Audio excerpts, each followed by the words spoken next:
Ramya eviction ஆகி big pass வீட்டை விட்டு வெளியே வந்ததுனால எவிக்ஷன் அவ்வளோதான் நினச்சிட்டு இருந்த ஹவுஸ்மேட்ஸுக்கு இன்னொரு ஷாக்கிங்கான நியூஸும் காத்துட்ருக்கு. அடுத்தபடியாக குறைவான ஓட்டுகளை பெற்ற வியானாவும் வெளியே வந்திருக்காங்க. டபுள் எவிக்ஷனை கொடுத்து ஷாக்கிங் கொடுத்துருக்காங்க பிக் பாஸ். இந்த வீட்டில் சபரி அண்ணா தான் எனக்கு ரொம்ப பிடிக்கும், வெளியில் யாரும் இல்லைங்கிறதுனால பாண்டிங்னாலேயே நான் வெளியே வந்துட்டேன் அப்படின்னு ரம்யா சொல்லியிருப்பாங்க லாஸ்ட்டாக. வியானாவை பொறுத்த வரைக்கும் முதல் 2 வாரங்கள்லேயே நல்லா கேமை புரிஞ்சுக்கிட்டு விளையாடுறாங்க. ஃபைனலில் வருவாங்க அப்படின்னு எதிர்பார்க்கப்பட்ட வியானாவும் எவிக்ட் ஆகி ரசிகர்களுக்கு ஷாக் கொடுத்துருக்காங்க.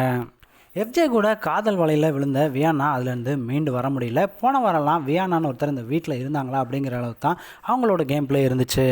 70 நாட்கள் பிக் பாஸ் வீட்டுக்குள்ளே இருந்த வியானாவும் ரம்யாவும் வாரத்துக்கு 1 லட்சம் அப்படின்னு மினிமம் 7லேருந்து 8 லட்சத்தை வாங்கிட்டு பிக் பாஸ் வீட்டிலேருந்து வெளியேறி இருக்கதா நியூஸ் வந்திருக்கு.